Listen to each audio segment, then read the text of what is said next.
नमस्कार दोस्तों, मैं मुश्ताक अली आपके अपने यूट्यूब चैनल सैनिटाइज एजुकेशन पर आपका स्वागत करता हूं। तो चलिए शुरू करते हैं दोस्तों।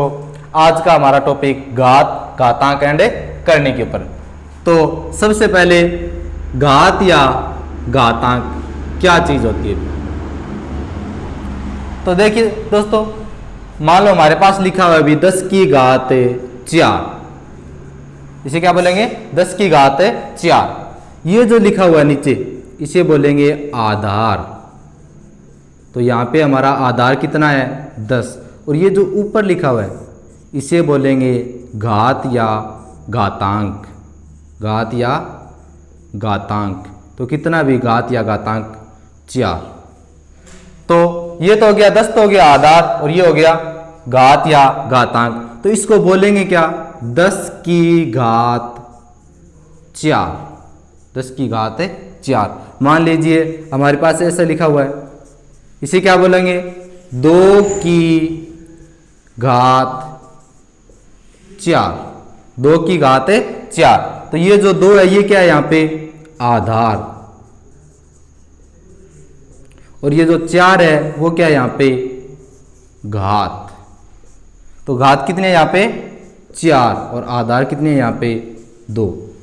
ये तो बात आ गई घातांक एंड घात की। अब मान लीजिए दोस्तों भी इस प्रकार की संख्या को हल कैसे करते हैं। यहाँ पे लिखा हुआ है 10 की घात 4, इसे कैसे हल करेंगे। इसका घातांक का मतलब क्या होता है, इसका मतलब होता है कि 10 को एक ही संख्या को जितनी बार घात लिखी हुई है ना उतनी बार करना, मतलब एक ही संख्या को उतनी बार लिखना। तो यहाँ पे 10 की घात 4, इसका मतलब क्या हो गया 10 गुणा 10 गुणा 10 गुणा 10। आंसर क्या हो गया इसका, 10 को 10 से गुणा करेंगे 100, और 100 को फिर 10 से गुणा करेंगे 1000, फिर 1000 को 10 से गुणा करेंगे तो 10,000। ये होगी 10 की घात 4 का मान। इसी प्रकार हमारे पास था 2 की घात 4, इसका मान क्या हो जाएगा 2 गुणा 2 गुणा 2 गुणा 2। 2 को 2 से गुणा करना, 2 दूनी 4, 4 दूनी 8, 8 दूनी 16।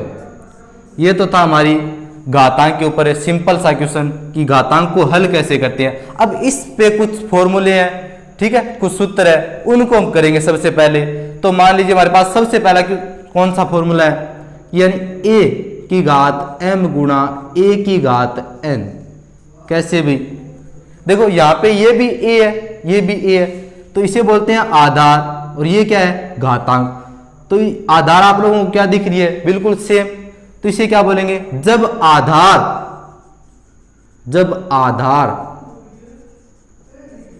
समान हो तो घातांक जुड़ जाते हैं। किस में जुड़ जाते हैं अभी, गुणा के अंदर, यानी गुणा में। क्या बोलेंगे गुणा के अंदर जब आधार समान हो तो घातें जुड़ जाती है। कैसे, आधार a सेम है, a आधार, यहाँ पे भी a आधार है, यहाँ पे भी a आधार है, तो जब आधार समान हो तो घातें जुड़ जाती है। तो इसका क्या फॉर्मूला रहेगा a की घात m प्लस n। ये हमारा पहला फॉर्मूला आ गया। इसे बोलते हैं घातांकीय गुणनफल का, घातांकीय गुणनफल। इस जो फॉर्मूले को क्या बोलते हैं घातांकीय गुणनफल। कैसे घातांकीय गुणनफल कैसे बोलते हैं। मान लीजिए हमारे पास आधार सेम रहेगा, 2 की घात 3 गुणा 2 की घात 4 गुणा 2 की घात 5 गुणा 2 की घात 2। ये हमारा क्वेश्चन आ गया। यानी आधार जब समान हो 2 2 2 2, आधार समान है 2 है, और घातें क्या अलग अलग। जब आधार समान हो किस में, गुणा के अंदर। गुणा के अंदर जब आधार समान हो तो घातें जुड़ जाती है। तो 2 की घात कितनी हो जाएगी भी 3 प्लस 4 प्लस 5 प्लस 2, यानी 3 प्लस 4 प्लस 5 प्लस 2। ठीक है, इनको जोड़ दो भी। 2 की घात 4 3 7, 7 और 5 12, 12 और 2 14, 2 की घात 14। इसे हल कैसे करेंगे, 2 को कितने बार लिखना है 14 बार, यानी 2 गुणा 2 गुणा 14 बार लिखना है। ये तो हो गया हमारा घातांक पे सिंपल सा कि भी जो पहला फॉर्मूला था कि जब आधार समान हो तो घातें जुड़ जाती है गुणा के अंदर। अब बात आती है हमारे दूसरे फॉर्मूले पे। ये तो घातांकीय गुणनफल था, दूसरा फॉर्मूला है घातांकीय भागफल। कैसे? a की घात m बटे a की घात n।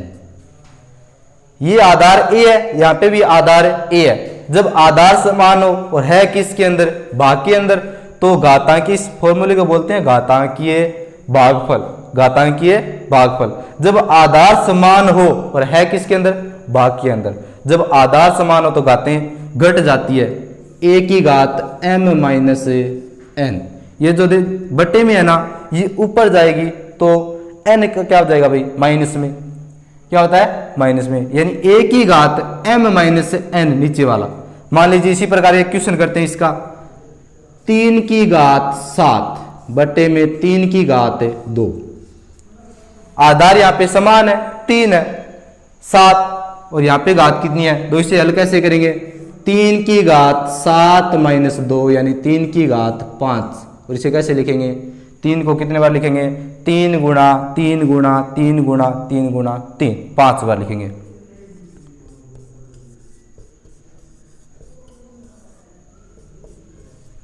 ठीक है, 3 गुणा 3 गुणा 3 गुणा 3 गुणा 3, 5 बार। घातांक के हमारे पास दो फॉर्मूले आगे, कौन कौन से आए थे?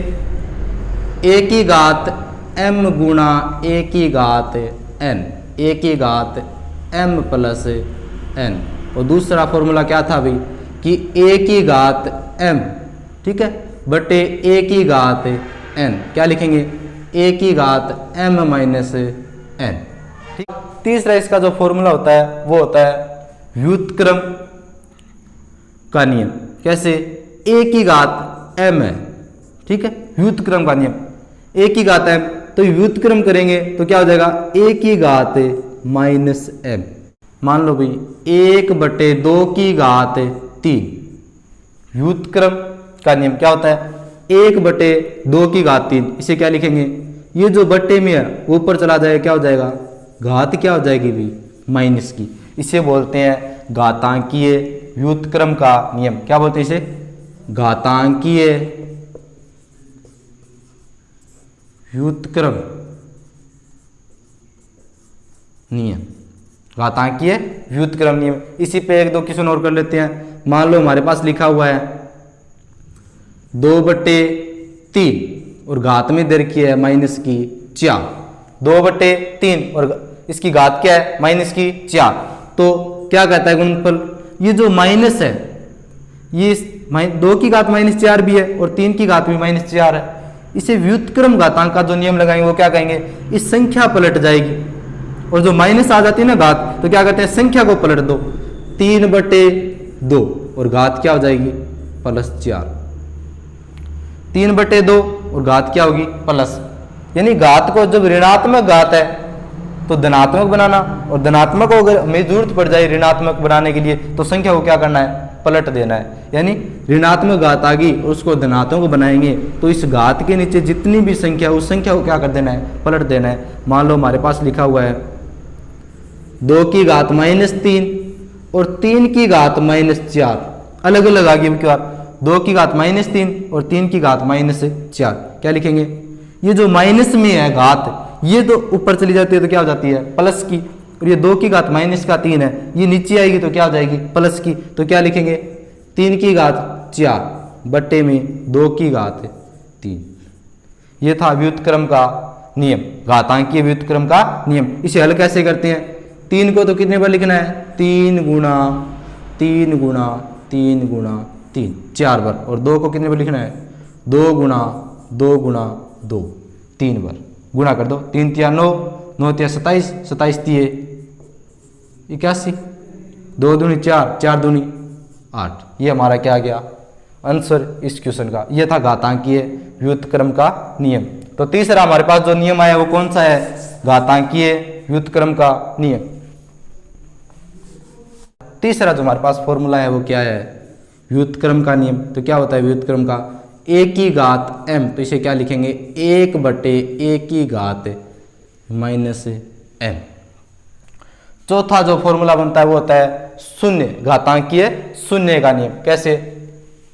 घातांक का शून्य का नियम क्या होता है अभी? जब मान लो किसी भी संख्या, कितनी भी बड़ी संख्या हो, एक की घात जब 0 हो तो उसका मान कितना होता है?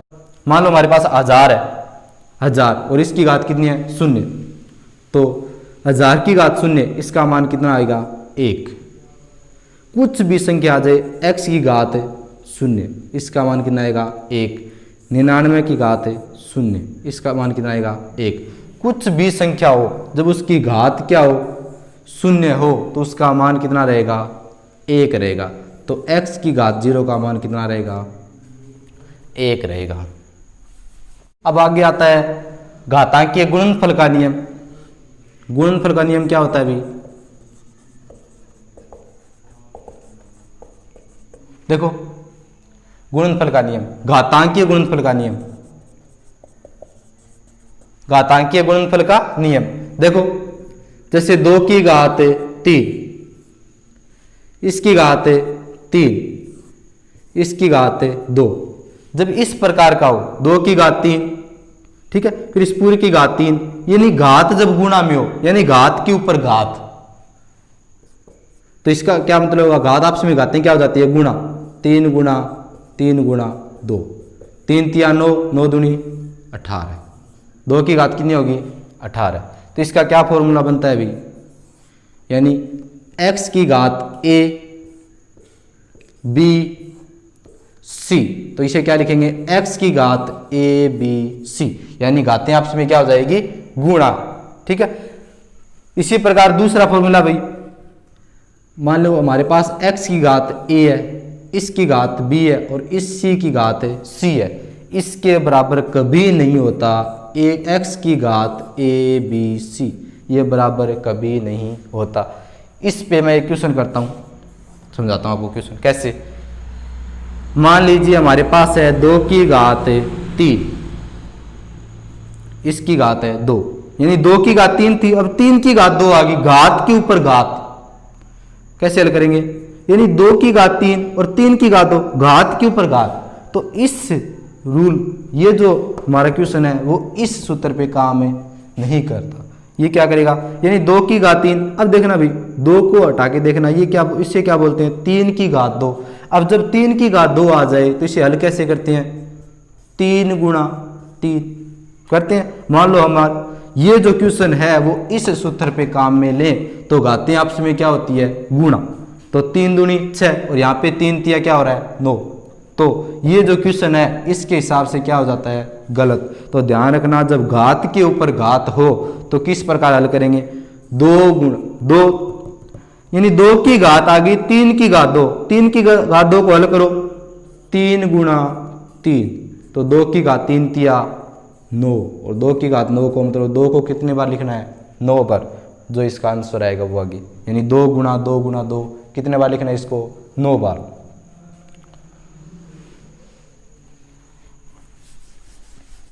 अब आगे आता है गुणनफल की घात। गुणनफल की घात, जैसे हमारे पास a गुणा b गुणा c गुणा d, इस प्रकार का क्वेश्चन है, इसे क्या बोलेंगे? गुणनफल की घात। a गुणा b गुणा c गुणा d और इसकी घात है 2, यानी संख्याएं तो आपस में गुणा में है और उस सभी संख्याओं के ऊपर क्या है? घात। तो इसे क्या बोलेंगे? गुणनफल की घात।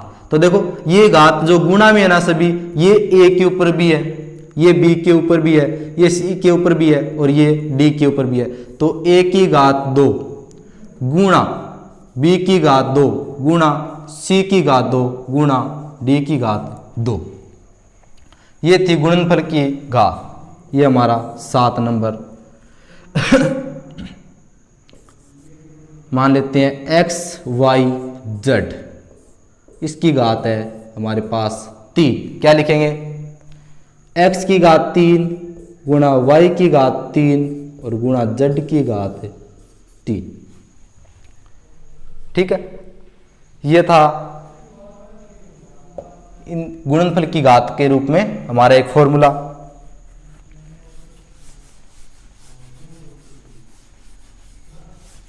अब हमारा एक करनी के ऊपर आता है फॉर्मूला भी, करनी। ये तो था घातांक के रूप में मेन फॉर्मूले। अब हमारा जो आता है करनी, यानी क्या चीज होती है करनी। करनी के अलग अलग रूप होते हैं, जैसे हम लोग जानते हैं वर्गमूल, वर्गमूल के बारे में जानते हैं, घनमूल के बारे में जानते हैं, घनमूल। जैसे वर्गमूल, जैसे हमारे पास 4 है और 4 का वर्गमूल कितना होता है 2। जैसे हमारे पास 8 है और 8 का जो घनमूल होता है वो कितना होता है 2। यानी इस रूट के अंदर 2, इसके टुकड़े कर लिए 2 गुणा 2 गुणा 2, इस संख्या में से 3 संख्या गुणा 3, रूट के अंदर 3 संख्याएं गुणा में आपस में सेम संख्या 3 गुणा में है, तो 3 में से एक को कॉमन लेना, एक को बाहर निकालना इस चिन्ह से, इसको बोलते हैं घनमूल। और जब 4 को लिखते हैं 2 गुणा 2, तो 2 गुणा 2 में से 1 2 बाहर गया, इसको बोलते हैं वर्गमूल। अब ये जो वर्गमूल और घनमूल है इसी को बोलते हैं ये करनी रूप। और करनी जो रूप है इसके अलग अलग रूप होते हैं, करनी वर्गमूल के अलग अलग रूप होते हैं करनी के। कैसे, ये वर्गमूल को आप लोग जानते हो, घनमूल। यहाँ पे क्या लिखा हुआ मिलेगा आपको 3, ये यहाँ पे मिलेगा 4। ठीक है। अब इस प्रकार के क्वेश्चनों को हल कैसे करते हैं, जैसे हमारे पास क्वेश्चन है 16 और यहां पे लिखा हुआ है 4, तो इसको लिखेंगे कैसे, यानी 16 की घात ये जो है ये पलट जाएगी भी 1/4। जैसे हमारे पास वर्गमूल होता है ना, ये सिंपल वर्गमूल है, यहाँ पे कुछ नहीं लिखा हुआ, तो ये क्या है वर्गमूल। ये करनी का रूप है एक, इसे क्या लिखेंगे, ये जो इस साइड में जाके क्या हो जाएगा 4 की घात 1/2। यहाँ पे लिखा है 8 और यहाँ पे लिखा है 3, क्या हो जाएगा 8 की घात 1/3। यहाँ पे लिखा हुआ है 216 और यहाँ पे लिखा है 3, तो 216 की घात 1/3। ये क्वेश्चन है। इस प्रकार के क्वेश्चन को हल कैसे करते हैं, 16 का सबसे पहले क्या करेंगे गुणनखंड, 2 का भाग दिया 8, 2 का भाग दिया 4, 2 का भाग दिया 2, 2 का भाग दिया 1, तो इसे क्या बोलेंगे अभी, 2 को कितनी बार हो गया 2 की घात 4, 2 की घात 4 और इसके ऊपर घात कितनी है 1/4, तो ये गुणा में है, यानी 2 की घात 4 गुणा 1/4, 4 से 4 कैंसिल, 2 की घात कितनी बची 1।